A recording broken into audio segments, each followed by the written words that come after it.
Hey everybody, this is Tyson and Logan, and you're listening to Dad, Bods, and Beards podcast. It's a show that gives you a fresh look on being a father, a husband, and honestly, a man being in today's world. For people who want to have a good time, laugh, and be uplifted, thanks for subscribing and listening. Now for the show.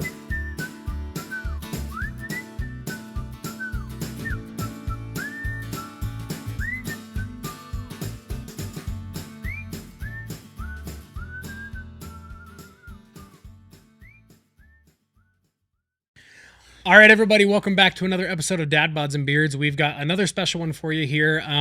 We're kind of on a guest kick, right? We've had 3 in a row. We had Danny, and then we had Trevor, and now we've got Brock. It's Sean before that. Well, yeah, but we had like an episode or two in between that. Like we're on like a, but yeah, we had Sean before that. Sorry, I didn't mean to correct you. And then before that, we had Dr. Hawkins. I'm sure. No, I mean, like normally we have. I know, like, I'm joking. Normally we have like we have like 3 or 4 episodes in between guests, but I feel like we're just kind of on this kick. And You know what we should do?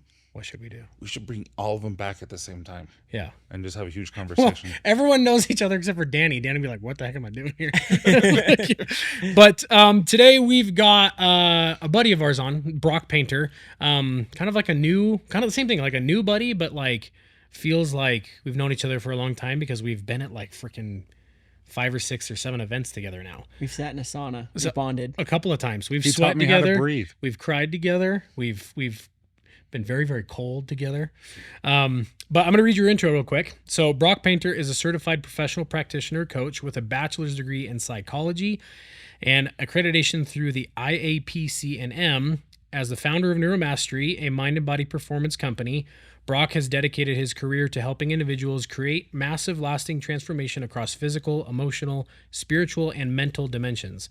With over 1,000 hours of one-on-one coaching experience,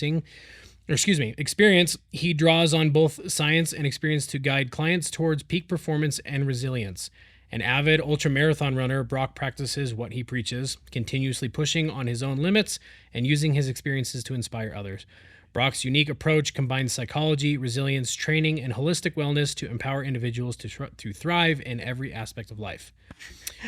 Well, we'll see you guys next week. I think that's like probably the most well put together bio I think we've introduced anybody yet. But like I didn't even know this about you until you sent that to us the other day. I didn't know you have your bachelor's in psychology. I just thought you were like a really fit, like super positive dude. And I'm like, you actually know your stuff. Like, no, that's not insulting, but like, it's like. He's my coach, and we've talked, and it's been weird. He's like analyzing you. No, he's like, close your eyes, breathe. I'm going to walk you through things. I'm like, you're staring at me right now. No, but this makes sense now. Of like when we're just to give some background context. So we're converts to the freaking cold plunge now.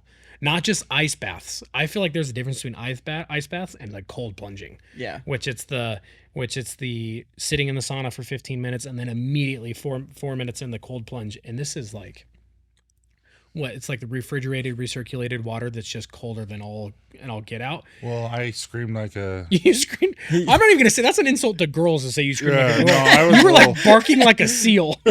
Yeah. Oh. I wasn't there for the first one. But you helped me on the second and third. But that's what I'm saying is kind of touching back to the psychology of it. Like we're sitting there getting ready to go in, and you're like coaching us through the breathing and how the breathing ties in with your body and then in your mind and how it like just the whole breakdown. So we'll shut up. Tell us more, like expound on and like your experience and like what led you to wanting to do this, like kind of follow this path. Oh yeah. Well, I did not realize you were going to read that on the podcast. Oh, yeah. I thought that was just for the bio at the bottom. No, we'll throw it in there too. I feel like I needed to. So no, I appreciate that. And yeah, it's been quite the journey. A lot of stubbornness inside of myself and trying to fit different paths and trying to figure it out on my own. But honestly, some of the biggest turning points was when I was in high school. I had a very obsessive personality. I loved football. And so that was all I did. I spent all my time and efforts and energy. Like I'd wake up at 5 a.m., catch 100 passes, go to school, come home, work out, go to bed, do it again, right? Like that was my daily activities. That was where my friends were, all my opportunities, everything I loved. And I ended up getting about 10 plus concussions by my junior year. Holy cow. And I started to have a lot of issues because of that. I started to have bloody noses. I would randomly pass out and have a bunch of struggles. And so I was hiding it from my mom because I had a whole bunch when I was younger, and she told me if I got another one, she wouldn't let me play. So me being the smart kid that I was said, well, then I'm not telling you. And then 8 concussions later. Yep. Holy And cow. then I had a whole bunch of concussions later. And then I told them, because I realized there was something wrong. And they took me to the hospital or to the doctors, and they gave me a whole bunch of medications and said, hey, Brock, this is what's going to solve your problems. And they did while I was on them. But it wasn't anything long term. The second I was off, everything came back. And so immediately I thought to myself that there had to be a better way. And that's where I really started to learn what mind and body was and how they connected and how they worked and how I could regrow, restructure, and form my brain to work for me rather than against me. And that kind of started this new obsession, because in that moment, I also lost a lot of friends, lost a lot of opportunities and an identity that I had attached to football for so long. And now all of a sudden that was gone. And so there was a lot of soul searching involved. But, basically that's what started it all off. Wow. So you're a receiver then? I was corner. Corner. Oh, so you were trying to catch interceptions, Yeah. catching balls. Yeah, you look like a corner. I can see that. But dude, I had a couple in high school because I played offensive line and like short yardage fullback, and you played D end. And linebacker in high school, and I not once got a concussion. Well, you were the guy that was giving concussions. Yeah. Well, I also have the world's biggest head. Yeah. I got in a wreck about 10 years ago. And I was going 55, and I looked down and looked up, and I didn't even hit the brakes. I just rear-ended the guy who was parked. Oh, man. And I didn't get a ticket. Huh. Anyway, Was it because you drove off? but I didn't have a I just left. No, I didn't have a belt on, and my head went through the windshield. Oh. Didn't hurt at all. We also found out he has nerve damage. No, what I mean though is like I've learned I can take a hit. Yeah. Yeah. Dude, that's nuts. Because now there's like a huge push in the NFL, right? You got guys that are starting to wear the Guardian cap. Just in one. games. No, I know. there's 2. There's one on the Steelers. Oh, there is, And one Indianapolis. on the Patriots. There's like 2 or 3. Oh, Anyways, yeah. So like you had 10 concussions between the ages of like what and what? So they all started at about 14. So at the age of 14, I had about 4 concussions in the span of about 2 months. Jeez. So they took me out of football for that season, and that's when she told me, if you get another one, you won't play anymore. And so I was like, okay, well then I'm not telling you. So then to my junior year, so it's about a span of 5 years. So you didn't play senior year then? Nope, I didn't get to play. I'm sorry, man. all right. So let's kind of dive into this. So you said you could train your brain after the fact. So let's say for me, anxiety, depression, Logan, just crazy. Yeah. Bipolar. Same difference. That's not what I meant. Yeah, I know. Same difference. Yeah. But okay, so how would you recommend people like us? Obviously we recommend going to you or someone like you. It's helped me a lot. I've only gone twice, but it has helped me. Like I showed you my phones, like focus on why I'm here and all that kind of stuff. However, how do you help people train their brain so that they're not necessarily always in that depressive state or anxiety state? Yeah, well, first off, when you're in anxiety and depression, it's understanding it for what it is. Mm-hmm. And I may see things a bit different than most of the industry standard, okay? So I got to preface that a little bit because the way I go about it is different. A lot of people see anxiety and depression as the problem. I don't believe that they're the problem, or even the mental health issue in general. Most of the industry is treating those like mental health struggles as if they're like a broken bone, as if there's something to be solved, right? Like it was like my concussion. Here's your medication. This is what will solve it. Here's your surgery, right? Or here's the one size fits all piece that's going to fix it. And it doesn't work like that. It's the mind, it's the body, and they need to be connected. And every person is a bio individual. And so it has to work that way. Okay. What I believe is that anxiety, depression is like the smell. It's like it's the signal to your body that there's something amiss. Okay.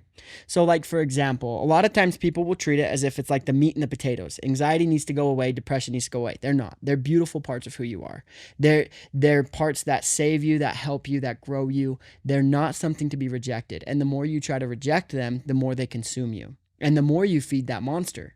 because it creates an avoidance from the thing that's actually going to give you the freedom you so desperately want. Ooh, I like that. I never thought of it that way. I mean, Well, you've told me this before, but I wanted everyone. I really like that though, Yeah. because it's true. Because like my anxiety is usually based upon what is happening that day and what I feel that is going to happen. And so, yeah, how do you train that then? Yeah, I mean, there's a lot of How different do you ways. accept it? How do you accept it and move forward? Yeah, so part of it is an acceptance, but it's also an understanding is the best word I could think of. Is like when you understand that anxiety is a signal to your body Mm-hmm. that you're afraid of something to come or that you're overstimulated. It could go one of two ways. Like typically anxiety comes from one of two places. One, that you're fearful of the future and you don't feel like you're capable of handling the situation. And so your body then feels like it has to go into overdrive to solve the problem. That's why you get in this heightened state of emotion.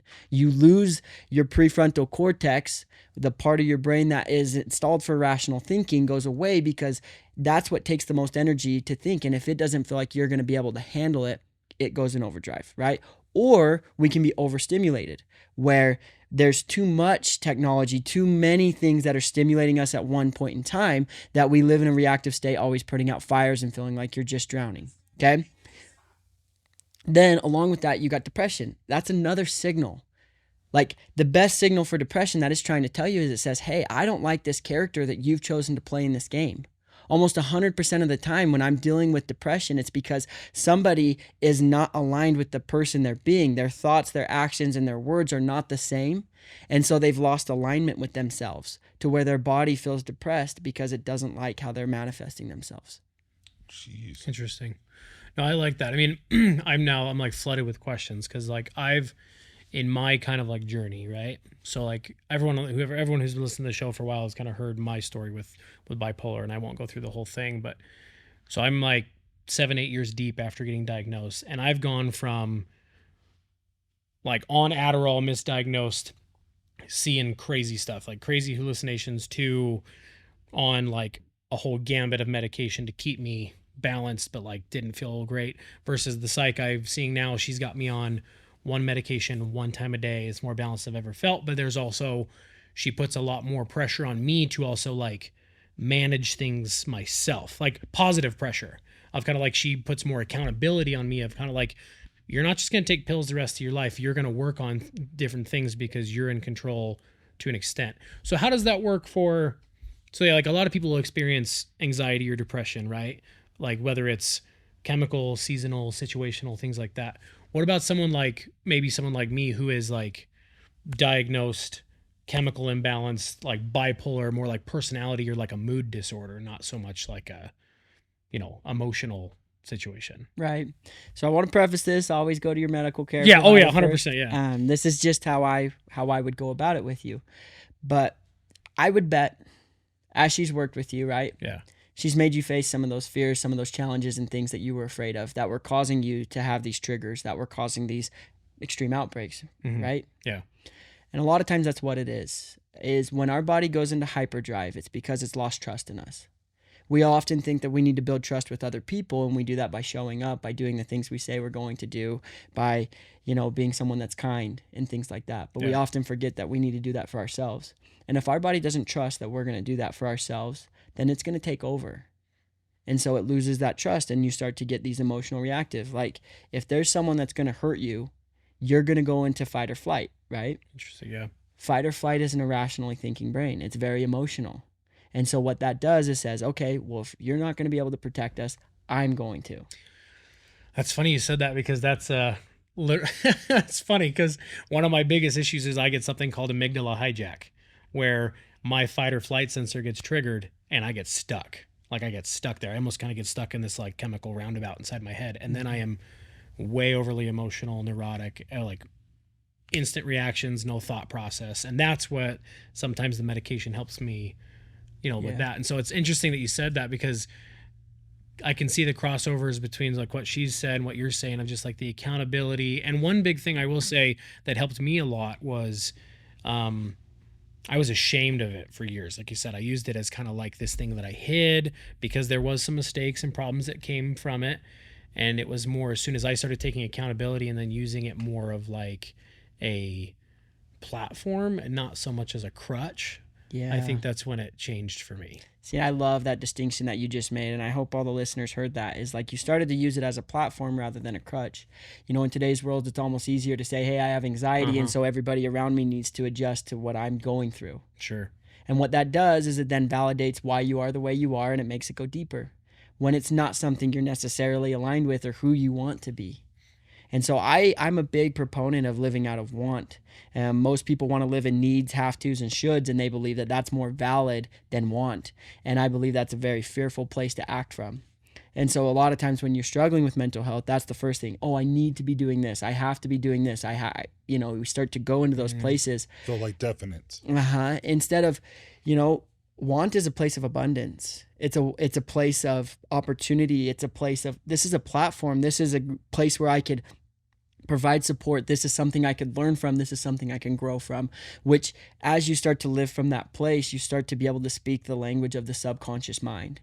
And as you start to speak the language of the subconscious mind, it can move heaven and earth to work for you rather than against you.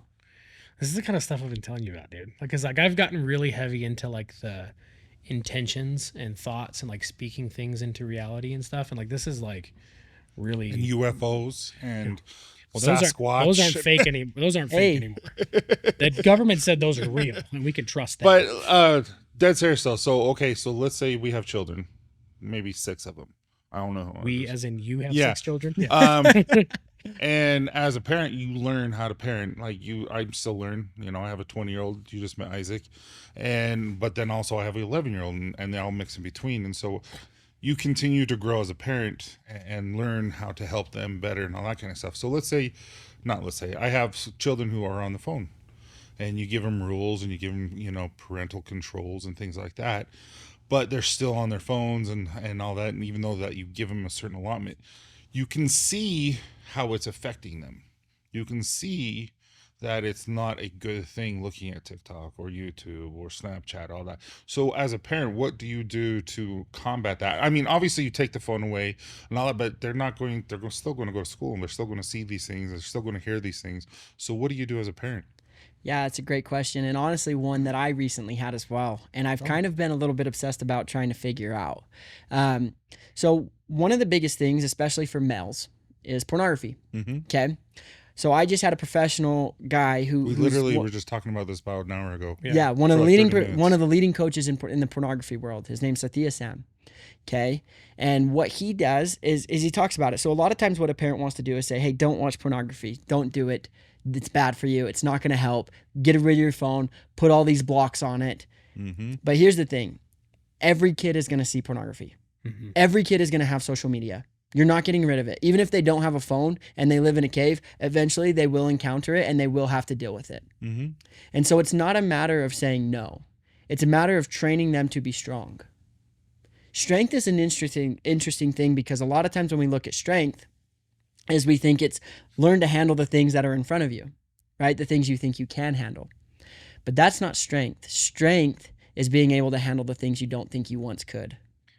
And so as you look at, social media, what you're trying to do is you prepare them to where when they are in the situation and they see pornography, they have the strength to make different choices. Rather than become lustful and dive in and allow it to consume them, they allow themselves to make a different choice because they're strong enough and have built that resilience. And so that's how you train your body, and you can help your kids with that as well, by preparing them for what they're going to encounter and how to combat it and how to be able to fill those gaps to where they're not curious and they're not trying to avoid. Because here's the biggest thing with that is like rejection breeds obsession. Oh yeah. And so We're just talking about that. Yep. If you reject, you will obsess. And so the more you tell your kids no, they're going to think no in their brain, and you cause that anxiety, right? Because there's friction now. They know in their conscious brain that it's a no, but in their heart says yes. And so now their emotions and their mind are not aligned, which is going to create very chaotic results. Dude, that's an interesting thought. Because it's the same thing. Like I'm over here like, oh my gosh, like my wife has been saying the same thing of like, don't make it a big deal that they can't do that, because then they're just going to want to do it. It's a similar concept, right? And talking about almost like the addiction with pornography and things like that, you can apply that to so many different things too, right? Yeah. Like, Like my wife. I can use opposites. You know, I'm like, hey, you do not want to get intimate tonight. Yeah. And No, I'm saying like, this is now an MA. yeah. But I mean like,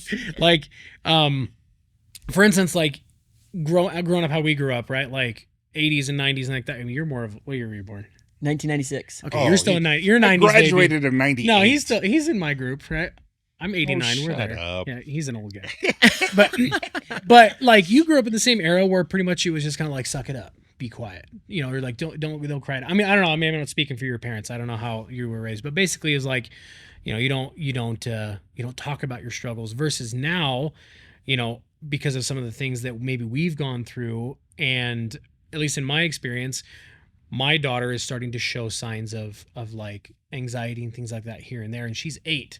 So my wife and I have tried to take a different approach in talking about like expressing these big feelings and like acknowledging these bigger feelings. Like we don't call it anxiety yet because she doesn't quite grasp the term, but we're like, oh, when you're having these big feelings, or you're having, you know, you're stressed or out, or you can't sleep because your brain is so busy.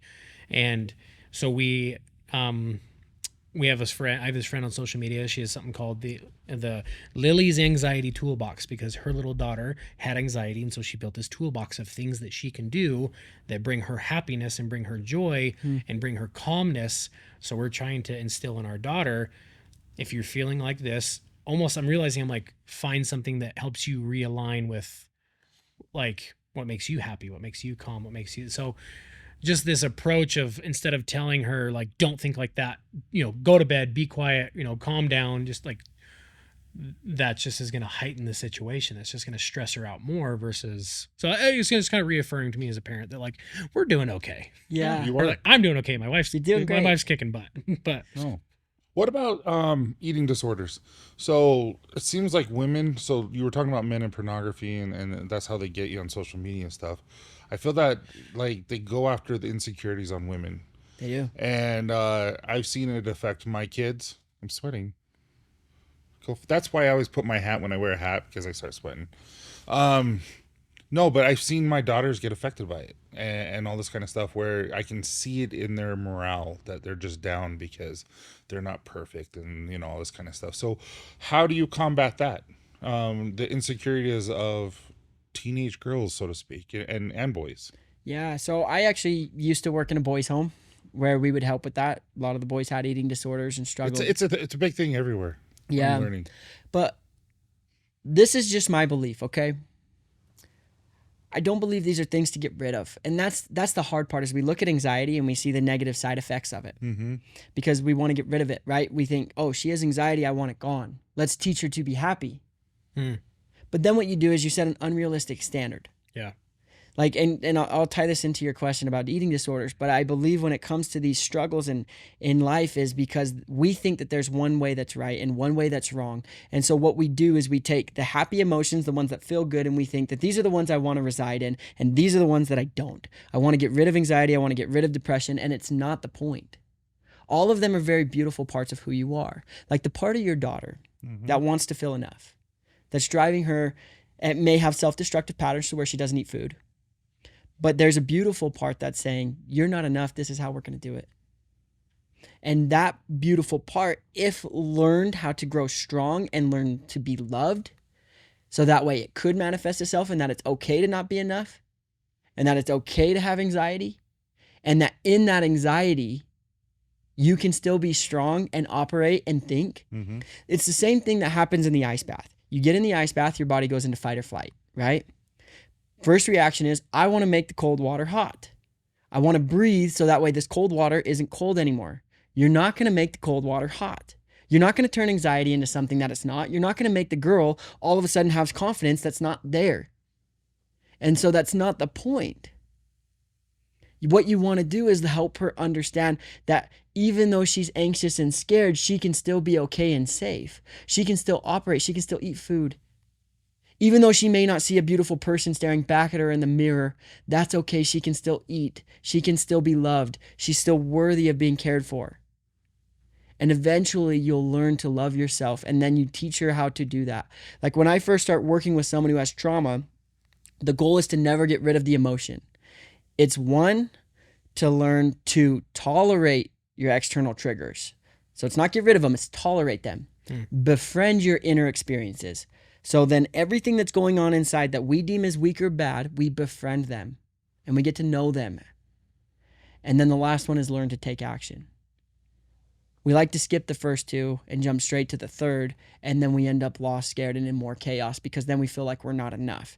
You sit there and tell someone with anxiety that they're supposed to be happy. Now all of a sudden it's like, if these tools don't work, like if breath works, I'm still anxious. What heck?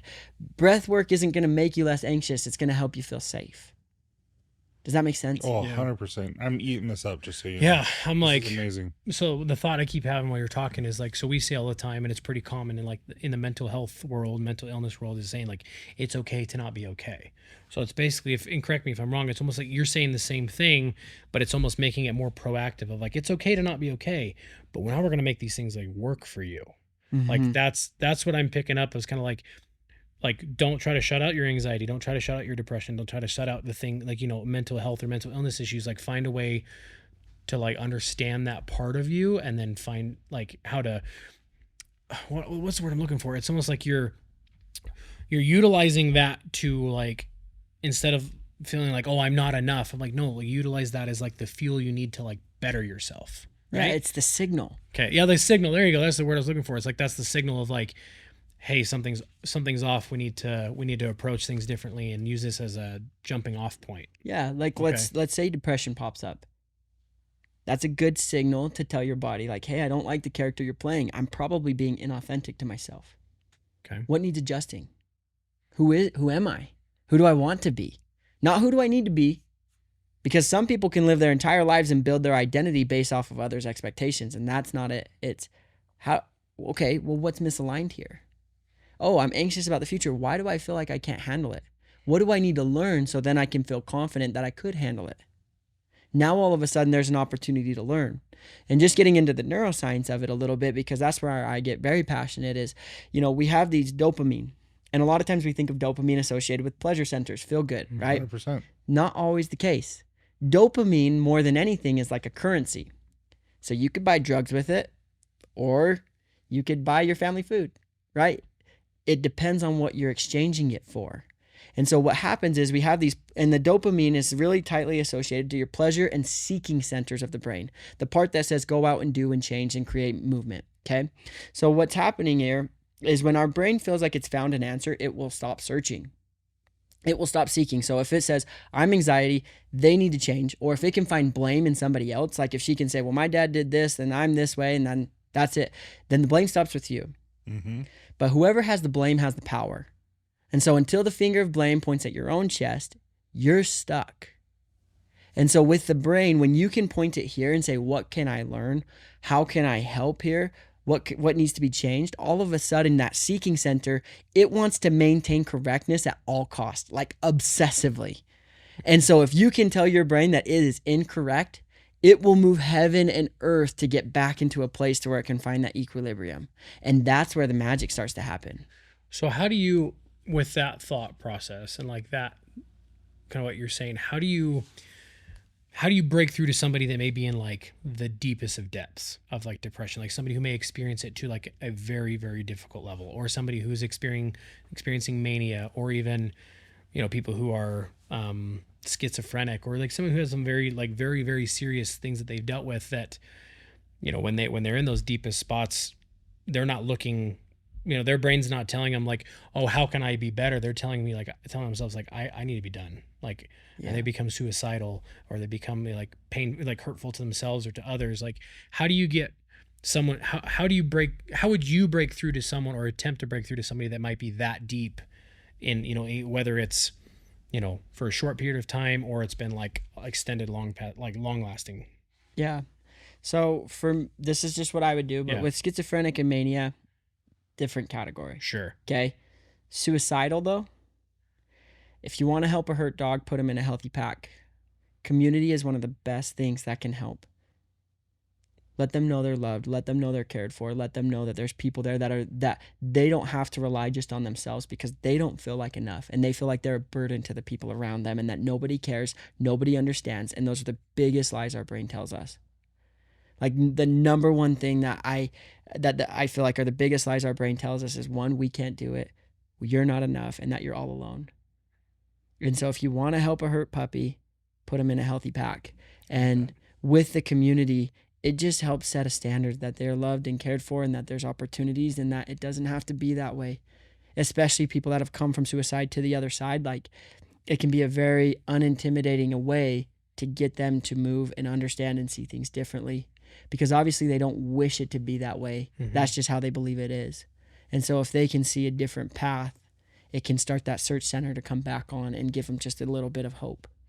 Well, I'm glad you said that and the way you said it, because we just had a gal on named Danny. We talked about her a second ago. She lost her husband to suicide in 2019, and her story has been very impactful on us. And we've actually, since she's become friends with my wife and stuff like that, and she was on, and she pretty much said very similar things of like, if she wants to just like shake the dads or the guys that think that they're doing their families a favor by leaving, like, oh, I'm such a burden, I need to go. And she said that I would rather carry his burdens with me for like the rest of our lives than to deal with to live with the burden without them. So that was probably the most impactful thing for me that you've said so far, of just like you got to be in a healthy pack, you got to have the community, you got to like build each other up. I love that. So with that being said, though, let's talk about that. So when did you start Connect and Conquer? What was inspiring for that? Because this will be my second one that we're going to, because I absolutely loved it. And ever since I went to the first one, I'm like, Brock, we'll be doing more. Let's do it. Yeah. Like, I love it. Yeah. And Candace laughed. Candace is my wife. She laughed so hard because she saw a picture of all of us doing the cold plunge. And she's like, you and Logan are so old. And I'm like, it's true. Because everyone else was so young. And I'm like, yeah, Candace. And then we went out to eat the Chili's, and like I felt like I should pay for everyone's meal because they're my kids. So old. You're all sitting there watching football, and you're at least 20 something. Yeah. No, Like, I you love really it. are as old as my son. But that's what we're talking about, and I like that you segued into that, Tyson, because that's the Connect and Conquer is the community that you're talking about, and we're hooked on it now. Like, I mean, it's like we're kind of part of this brotherhood with you, and it's become very inspiring and enlightening and like fulfilling to where. So yeah, like, let's it was talk very. more about I feel that. like it was inspired, and it's really healthy, and I want people to come to it. So, yeah, tell us a little bit about it. So honestly, the inspiration for Connect and Conquer came from my own struggles. Like I know what it feels like to be alone. I know what it feels like to feel like there's no help or nobody cares. And I banged my head on a wall trying to force people into my life for years and just hoping finally I would fit in. And it never worked. And so what I wanted to do was create a community that there was service-oriented people that were mission-driven and kind. And so where I started with Connect and Conquer was I put together the team of people that I thought were the best to be able to do that, right? You got Sean Finnegan, Trevor Farns, John Moore, and then Ben Checketts. And what's funny is all of them have been on the podcast Except for John. Yeah. Yeah, like they were the best people that I could think of, and so I put them in a room. I pitched them the idea, and I said, "Hey, let's do this." And then another thing that I started to really research and figure out how community does play a role in the body. Just going back to the neuroscience, like the main neurochemical in connection is oxytocin.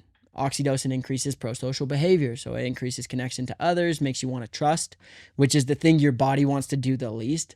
Like the body hates trust because it's the most vulnerable emotion there is.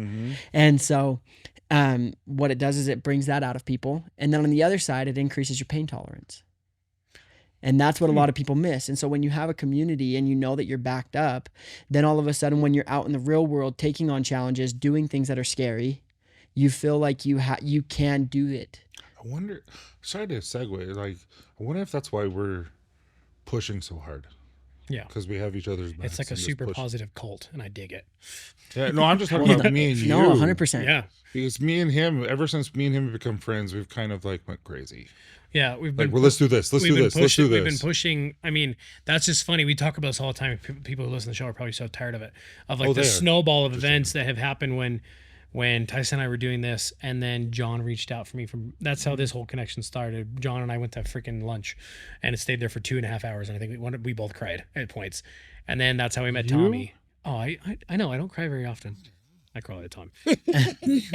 But that's what I'm saying is like, it was like John and I aligned, and Tyson and I aligned with just like, yeah, dude, like camaraderie and fellowship and like, and just the connection is like, I say this all the time, is that human beings are like such emotionally connecting creatures. And the more that I've connected with people, because I was, even though I was like as social as I can be, when I was really in my like my depths of my mental health struggles, I was so reclusive. Yeah. And it was like, Well, you're also putting on a show. I It wore, wasn't I wore, you. You were a show. Yeah. I wore some pretty convincing masks.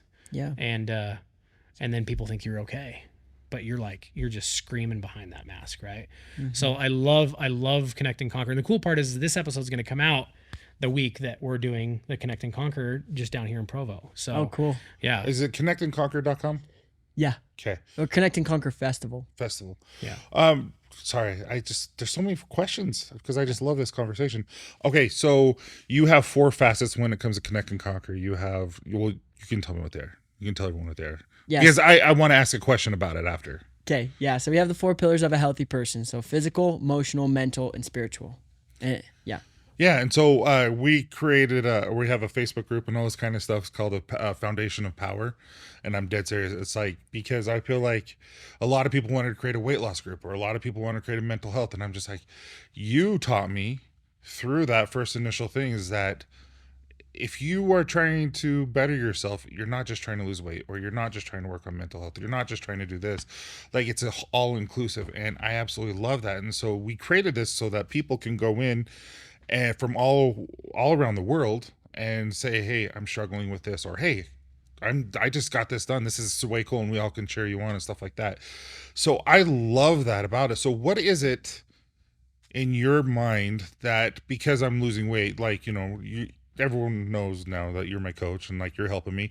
Logan is going to be with you here shortly, and we're going to be we're going to be freaking vulnerable Yeah. with this journey that we have, because it's going to be on, well, we can't announce it yet, but there's some big things happening.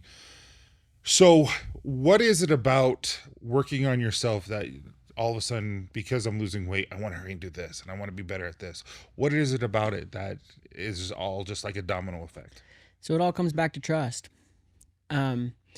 Just like your body takes over when it distrusts you, as you gain trust, it gives you more power. It gives you more freedom. It opens up opportunities. You start to be able to pivot when you want to pivot, run when you want to run, and be who you want to be. It doesn't matter. You lose a lot of the expectations that you put on yourself of how world needs to be, because you realize that it doesn't matter what happens, that you could handle it. And that's the whole point. Like, when it comes to anxiety, depression, all those things, it's like, a lot of times there's that avoidance because you don't feel like you can handle it when it's there. Once you start stacking that evidence, is what we often talk about in Neuromastery, is you gain that confidence in yourself to where you can handle what comes your way. Like, you realize it's not so scary. That the fear that was running your life isn't as scary as you thought it was, and that once you gain that sense of self, all of a sudden your body doesn't feel like it needs to take over. All of a sudden your body feels like it can lose the weight. And so as you show up and do what you say you're going to do and be the person that you want to be, your body then starts to trust you, and things start to fall into place, and you can start that snowball. It seems very spiritual. Well, It's like a very holistic self. It's almost like his bio fits, right? It's almost like No, I love that, because I was just about to ask a question. So I like that you, the trust and the mistrust kind of concept you're talking about, right? Like, it's like your body's like trying to protect itself when things aren't going right, so it's kind of pulling that trust away from you. But as you're doing the things like subconsciously, that it's almost kind of like your body is its own persona, like it's its own entity, and then like you're just kind of like living in it. But like as you're kind of taking more control of the mastery of it, like neuromastery, I see what you did there.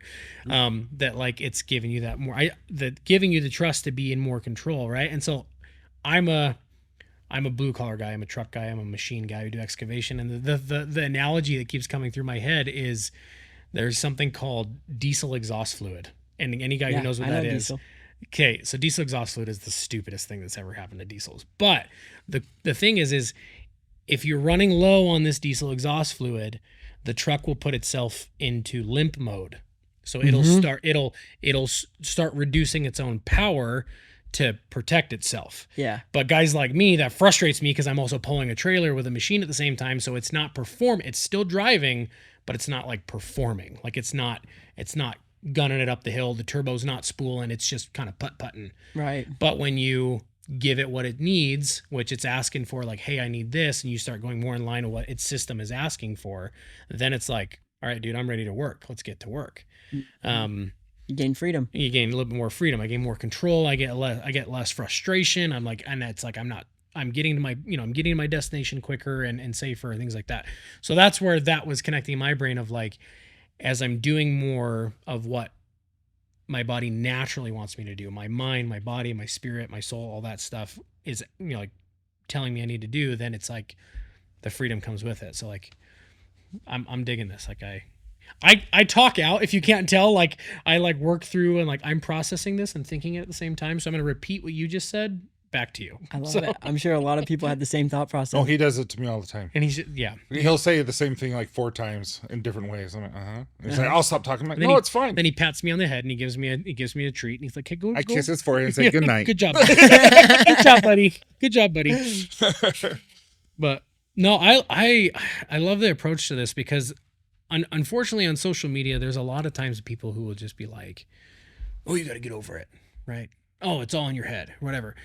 I like that you're saying that, like, well, a lot of it is in your head, but here's why, here's the solution, here's how you approach it. So you're not just like barking at people.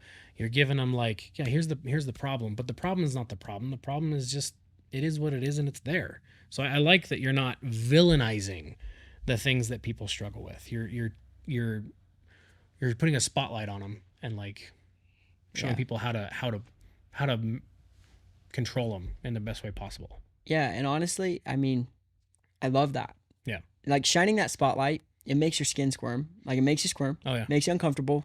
And once you gain a healthy sense of self, this isn't in the beginning, okay? This is like throwing you into the deep end of the pool with the sharks and saying swim. That like, but I want all of them. I want all of the emotions. Yeah. Like I want anxiety. I want pain.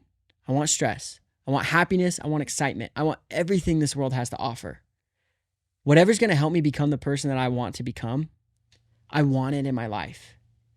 Because sometimes anger is the number one emotion that's going to motivate me. And if it's what's going to motivate me to be who I want to be, then I want it there and I crave it.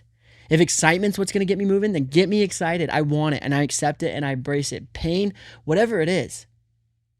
The problem is like the biggest thing that causes us to feel a lot of these, or not feel is the wrong word, where we have self-destructive moments, where we self-sabotage is because we have something and we have an unmet expectation of how life should be. And that creates this friction inside of ourselves. Our thoughts and our emotions are not aligned. As long as we can align our thoughts, like thoughts are the language of the mind. Emotions are the language of the body. And once they are aligned, they will move heaven and earth to create change for you. And so when there's a misalignment, that's where we get lost. That's where it all starts, is because we set an expectation and it becomes unmet, and then we end up feeling sorry for ourselves. Yeah. And then we don't want it, and we reject, and we avoid, instead of embracing, loving, caring for, understanding, giving it a chance to talk. And once you do, you realize how beautiful they are and how much they can change inside of you. Okay, this whole thing, I just started thinking, like, we have a lot of listeners that are either single dads, single mothers, and they are worn out, or they are struggling, and they're married and they're struggling and they're working 2-3 jobs, just trying to make ends meet, to pay their bills, feed their kids, all that. They're burnt. What do you do? How do you help them? How can they help themselves so that they just aren't worn out like that? Because you have to pay the bills, you have to feed your kids, you have to pay the stupid school things that I had to pay for. Mm-hmm. That's why I had 2 kids. Yeah, no, dude. Yeah. We're talking about a couple $1,000s for student fees and all this crap. I'm just like, anyway, what do you do? Because I'm burnt. Yeah. But we talked about this before. We don't need to go personal. Yeah. Well, you just made it personal. So, but like, in a No, good no, way. but like I'm burnt out, Yeah. like and that's why he told me I have this on my phone because it's like your sister just texted me, by the way. All right, so it says, although I feel the need to be busy, I am where I need to be. So when I am there at home now, and when I'm with my family, I remember that it's like I need to be there and be present for them. But at the same time, it's really, really hard. So what do you do? Yeah, it's a great question. And I think most people do that.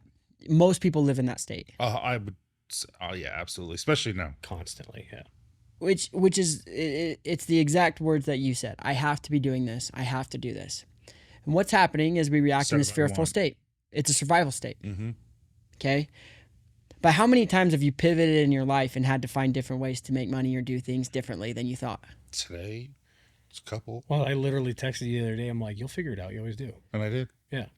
And now we're something else. We're making a huge pivot. Yeah. And that's the exact idea is we set this certain idea of where we feel like we belong. And we're wrong almost 100% of the time. We belong where we want to belong. The life you live right now is a life that you've currently accepted. But what most people do is they try to build, like, you know, the parable of the house built on sand? Uh-huh. Oh, yeah. That's what we do. People live their entire lives building their house on I sand. would say a lot of people don't know that parable. So if you want to tell them, So what it is basically the wise man built his house upon the rock and the poor man built his house upon the sand. And what happens is we hurry and build a house out of sand as quickly as we can and we try to live in it. Water comes, washes it away. We try to build another house as fast as we can. Water comes, washes it away, and we live in this reactive state forever. mm-hmm. Okay, and what it takes is a shift in a mindset. We have to move from stop fighting urgent battles and putting out fires and start focusing on the important. And the important is never urgent, and the urgent is never important. And so what happens is we start to stack bricks. You have to build character traits. You have to build the who, not the what. If we focus on the what and we focus on the how, we will get lost building houses on sand every single time. You have to become the person who can live in that reality. The way that I see the world, is it okay if we get deep for you for a second? Love it. That's what we do. Yeah. Okay. Yeah. Just Well- so be forewarned, he'll cry. Well, maybe not deep as far as emotional. I'm Sure. teasing Logan. I'm gonna go on a rant, okay? Do it. But this is something that I love. The way that I see the world, okay? Most people see it from a three-dimensional image. I need to get from point A to point B as quickly as I possibly can, and that's what I'm trying to do. And so they sit there and they focus on the how and the what, and what they do is they sit there and they think, I need to just work harder. And so what we do is we often compensate what we disbelieve in the mind with physical actions. And so we always think, I'm going to solve my disbelief with harder work. And anybody who's done that is you realize that time is very finite. You only have 24 hours in a day. And so you're going to get stuck every time. It's me. Okay. And so you have to see things differently. Okay. If we get it on a spiritual level, we are not mortal beings having celestial experiences. We are celestial beings having mortal experiences, which means our souls are infinite, which means we can't sit here and see the world from point A to point B three-dimensional. We are four-dimensional beings. And what that means is past, present, and future are all happening at the exact same time, and that we are the creator of all three right now, in this moment, now. Okay? And so it's as if, like, for example, a radio station. You have the radio, and you got 93.3, 97.1, and 92.5. X96, you forgot that. X96. And you can pick which channel you want to be on. All the channels are going at the same time, and as you change the channel, you get a different song. It's the same way with our life. We change the frequency in which we operate. We change the reality in which we live in. Right now, your perception is, this is all I can do. This is all I have. This is what I have to be doing. When that's not the case. Because you are the creator of your past, present, and future. And so what's happening is your emotions are greater than your thoughts. And in order to create change, your thoughts have to be greater than your emotions. And the thing is they have to be aligned in order for you to be able to operate in this space and change which one you want to operate on, okay? So when you're looking at the present moment, the present can go back and change the past, but your future can also come and change your present. And that's where you take advice from. If you're struggling living in the past, or you're struggling fighting day-to-day battles, building your houses on sand, it's because you're not connected to this future self. You're not connected to this person that you want to become in the reality. You're not allowing yourself to indulge in everything this world has to offer because you've set a certain standard of what you belong, where you feel like you belong. And so the frequency in which you currently operate is everything that you've currently accepted. And so that's the reality that you have to face, is like, I've accepted the life that I live. And if you don't like it, now you can change it. But as long as you continue to say, this is what I have to do, the longer you're going to prolong and stay in that fighting never-ending battles, running side to side as fast as you possibly can. If you want to take steps forward, you have to connect to a future self that you want to believe in and where you want to belong. And you start to pull those traits into your reality now. You don't wait. You believe that, because if it exists right now, your job is to become that person as best as you can, and you become the who. And you get really familiar at what that is, how they operate, how they think, how they feel. And you train your body, because your brain doesn't know the difference between this future self right now or any of it. All it knows is the familiarity of what you've taught it up until this point. So if you want to make a change, but understand that it's not a certain feeling either. Like, it's not this feel good feeling that says, oh, I'm this future self, I feel good right now. You have to walk into the unknown. If you walk into the unknown, that means you have to take a different sense of self, because who you are doesn't work anymore. And so literally what you're doing is you're breaking the habit of being yourself. And that's hard, because the new path isn't going to feel like you. It's not going to feel natural. It's not going to feel normal. Yeah.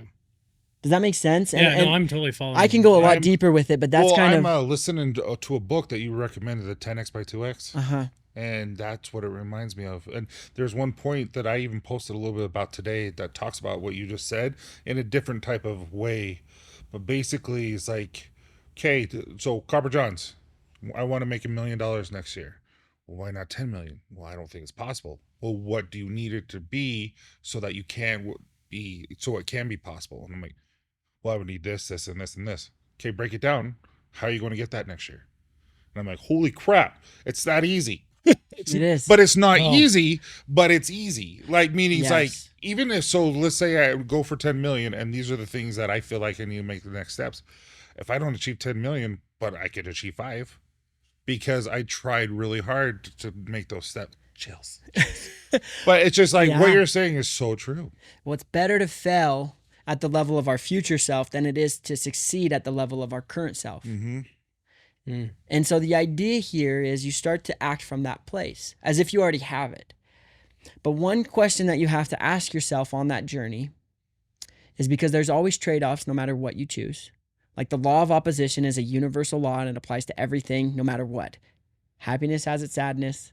$10 million has its downfall. There's risk inherent to that. Like, yeah, why not go for 10 million? Okay. Well, these are the risks that I would have to take. It doesn't mean more work. Dude, I'm taking a risk today. We'll say it off, but it's a big risk. But is it aligned with that future self? It is. And so the thing the principle here that's really important is, the further you are away from a problem, the easier it is to solve. And so the more you can connect and make decisions out of your future self rather than right here, right now, what's in front of your face, you're going to make much better decisions. You need to be the CEO of your life, basically. Because what I took from all this, like, basically is like, when you're a real CEO, you're like Michelangelo making the sculpture David. And you're in it and you're looking at it, but until you step away and actually can see the whole sculpture and know, oh, I need to tweak this, I need to tweak this, I need that. You can't make any tweaks because you're in the grind. Yes. So you need to take a step back and say, this is I'm messing up my life. Yeah, I love that analogy. I love that so much, because we're not painters. Mm-hmm. Painters always add on more paint, more and more, until they get the perfect image. That's not how life works. We have to be sculptors. What do I eliminate? What doesn't serve me anymore? What part of my identity is not helping me? Because what got me here isn't going to get me there. So I have to make adjustments. What parts need to be eliminated? What am I fearful of? If fear didn't exist, what would I do? I love this. Dude, there's not, I could talk to you all day. That's what I'm over sitting here. I'm like, and your speaking circuit starts when? Because, like, like Tuesday. This is, Tuesday. So, I feel like we could sit here forever, and I think we're at that point where we probably need to start wrapping up. But this is what I love so much about having the podcast and bringing guests on in this circle that we're running in. And like, I know maybe because I've been on the other side of the phone where I watch things like this. I mean, I watch Joe Rogan and a bunch of other people. Like I love like Neil deGrasse Tyson. Like I love like the out of pocket thoughts. Right. But I remember being on the side of the phone where I was just looking everything with negativity and pessimism. And it was just like, well, it's easier said than done when you look like this or you have that opportunity or whatever. But as I'm realizing, as I'm taking control of my life and I'm taking control of my emotions and I'm aligning myself with that healthy pack, is this like the heights that my life is being taken to is just like chills. You see, you hear that? It's like chills. But my point being is that like, this is why we love having people on the show like you, Brock, is because it opens up people's minds to something that they never thought about before, of kind of like looking at your anxiety and your depressions and these things that you view as crutches and as faults of like this beautiful part. I love that you called it this beautiful part of who you are that you just need to learn to like accept and love and use to your benefit, because this life is about your benefit.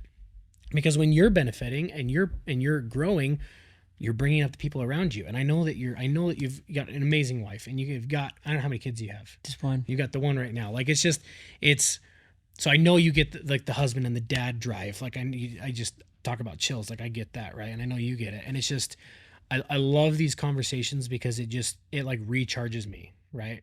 Cause I just had this sucky day. Have you today. seen there's a video going on around YouTube. And I'm in this positivity crap loop that it's just like, everything's like, you're amazing. I'm like, how did I get here? Yeah. Embrace it. Yeah. But there's 4 tops, spin tops, and they're going and they're hitting each other. And then there's one that's stagnant and not going in the middle. And all 4 are going and it keeps hitting the middle one. And eventually the middle one's going, it starts because all 4 of them are hitting it and moving it with it. Yeah. And I'm like, that's kind of what you said. You put it in a positive pack, put the sick puppy in a positive pack, and positivity happens. It cannot not happen.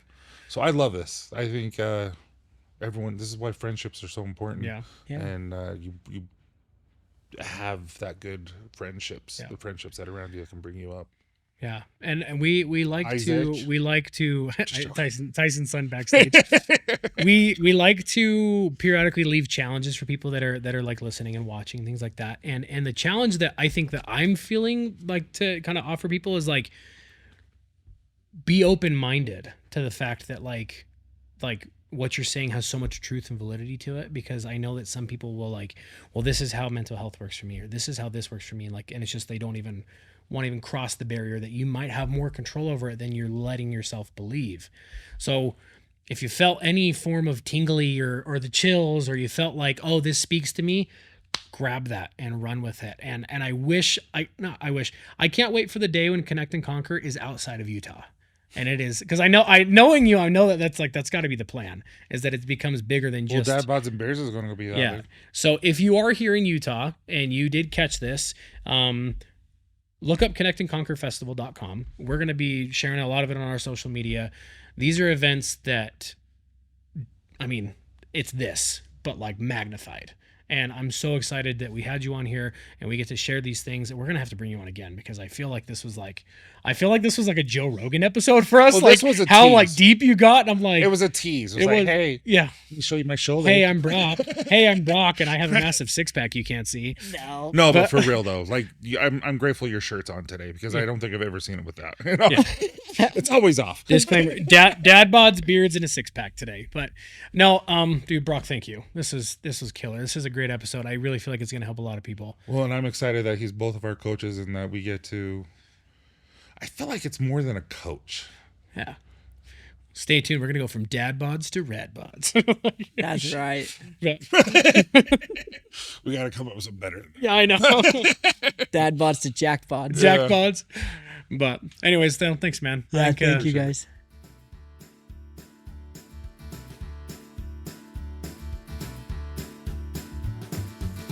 Thank you so much for listening, guys. It means the world to us. If you have a chance, please give us a 5-star review, as well as write something a little pretty in there so that we know that you know that we know that you care. Anyway, have a great day, guys. See, I can't do it. Dude, that was good. I like that. You can't redo it without laughing. That was good.